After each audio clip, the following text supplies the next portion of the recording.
Chapter 34 of the Hand of Fu Manchu. Recording is in the public domain. The Hand of Fu Manchu by Rohmer. Chapter 34. Graywater Park. "This is a singular situation in which we find ourselves," I said, "and one that I'm bound to admit I don't appreciate." Nayland Smith stretched his long legs and lay back in his chair. "The sudden illness of Sir Lionel is certainly very disturbing," he replied, "and had there been any possibility of returning to London tonight, I should certainly have availed myself of it, Petrie. I share your misgivings. We are intruders at a time like this." He stared at me keenly, blowing a wreath of smoke from his lips, and then directing his attention to the cone of ash which crowned his cigar. I glanced, and not for the first time, towards the quaint old doorway which gave access to a certain corridor. Then, "Apart from the feeling that we intrude," I continued slowly, "there is a certain sense of unrest." "Yes," snapped Smith, sitting suddenly upright. "Yes. You experience this? Good. You are happily sensitive to this type of impression, Petrie, and therefore quite as useful to me as a cat is useful to a psychical investigator." He laughed in his quick, breezy fashion. "You will appreciate my meaning," he added, "therefore I offer no excuse for the analogy. Of course, the circumstances, as we know them, may be responsible for this consciousness of unrest. We are neither of us likely to forget the attempt upon the life of Sir Lionel Barton 2 years ago or more. Our attitude towards sudden illness is scarcely that of impartial observers." "I suppose not," I admitted, glancing yet again at the still vacant doorway by the foot of the stairs, which now the twilight was draping in mysterious shadows. Indeed, our position was a curious one. A welcome invitation from our old friend Sir Lionel Barton, a world famous explorer, had come at a time when a spell of repose, a glimpse of sea and awakening countryside, and a breath of fair, untainted air were very desirable.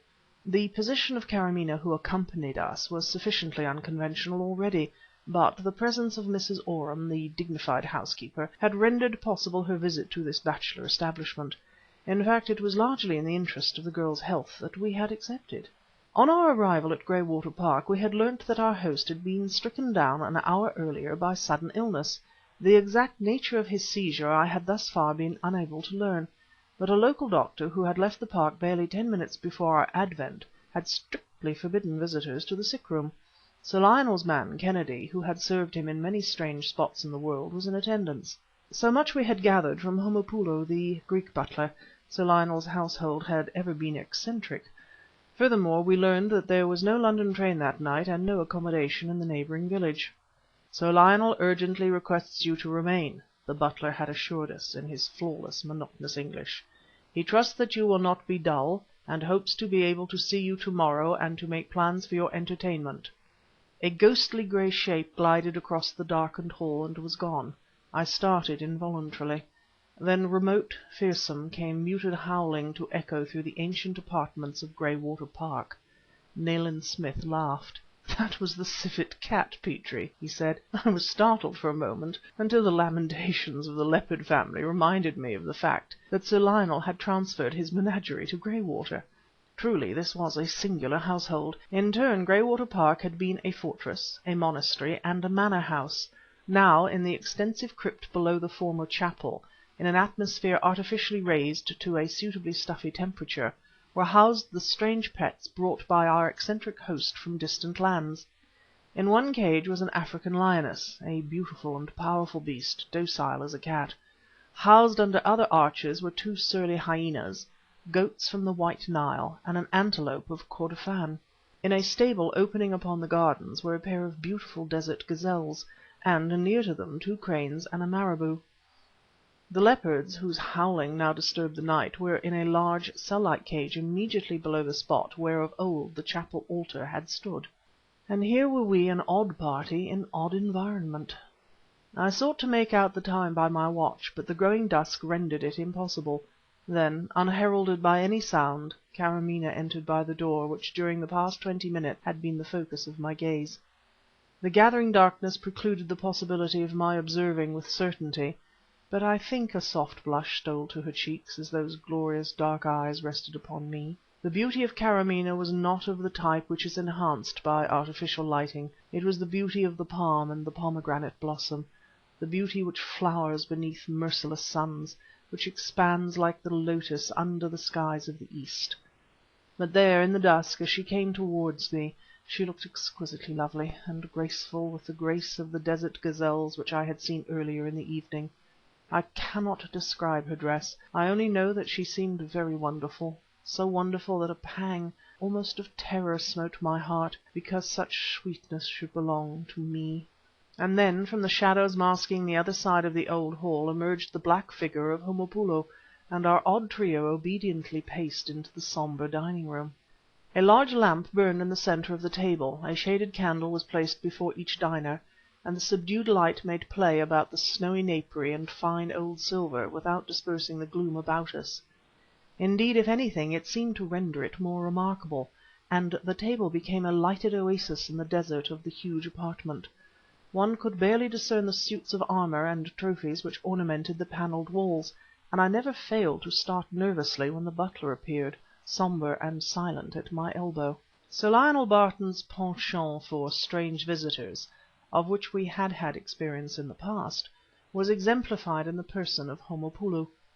I gathered that the butler, who I must admit seemed thoroughly to comprehend his duties, had entered the services of Sir Lionel during the time that the latter was pursuing his celebrated excavations upon the traditional site of the Daedalian labyrinth in Crete.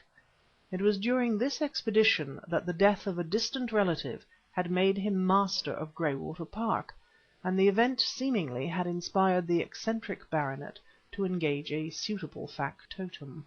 His usual retinue of Malay footmen, Hindu grooms, and Chinese cooks was missing apparently, and the rest of the household, including the charming old housekeeper, had been at the park for periods varying from 5 to 25 years. I must admit that I welcomed the fact; my tastes are essentially insular. But the untimely illness of our host had cast a shadow upon the party. I found myself speaking in a church whisper, whilst Karamaneh was quite silent. That curious dinner party in the shadow desert of the huge apartment apparently recurs in my memories of those days because of the uncanny happening which terminated it. Nayland Smith, who palpably had been as ill at ease as myself, and who had not escaped the contagious habit of speaking in a hushed whisper, suddenly began in a loud and cheery manner to tell us something of the history of Graywater Park, which in his methodical way he had looked up. It was a desperate revolt on the part of his strenuous spirit against the phantom of gloom which threatened to obsess us all. Parts of the house, it appeared, were of very great age, although successive owners had added portions. There were fascinating traditions connected with the place, secret rooms walled up since the Middle Ages, a private stair whose entrance, though undiscoverable, was said to be somewhere in the orchard to the west of the ancient chapel. It had been built by an ancestor of Sir Lionel who had flourished in the reign of the 8th Henry. At this point in his reminiscences Smith had an astonishing memory where recondite facts were concerned. There came an interruption. The smooth voice of the butler almost made me leap from my chair as he spoke out of the shadows immediately behind me. "The 45 port, sir," he said, and proceeded to place a crusted bottle upon the table. "Sir Lionel desires me to say that he is with you in spirit, and that he proposes the health of Dr. Petrie and his fiancée, whom he hopes to have the pleasure of meeting in the morning."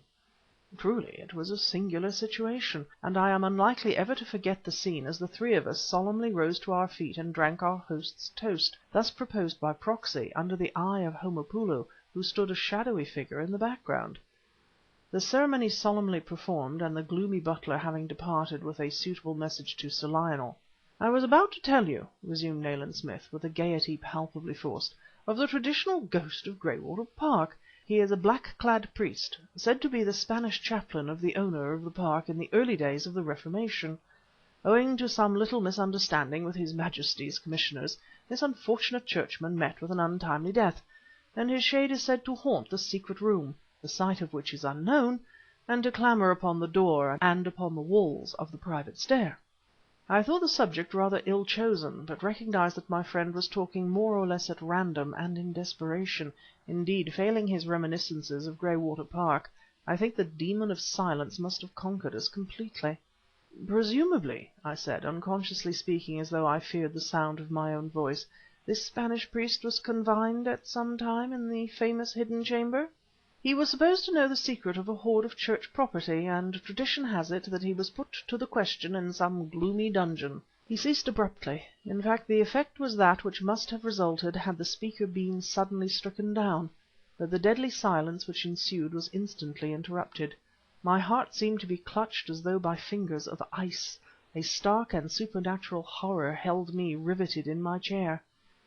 For as though Nayland Smith's words had been heard by the ghostly inhabitant of Graywater Park, as though the tortured priest sought once more release from his age-long sufferings, there came echoing, hollowly and remotely, as if from a subterranean cave, the sound of knocking. From whence it actually proceeded I was wholly unable to determine.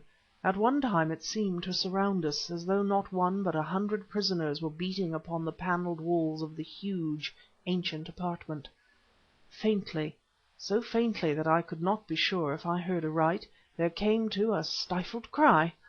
Louder grew the frantic beating, and louder, then it ceased abruptly. "Merciful God!" I whispered. "What is it? What is it?" End of chapter 34.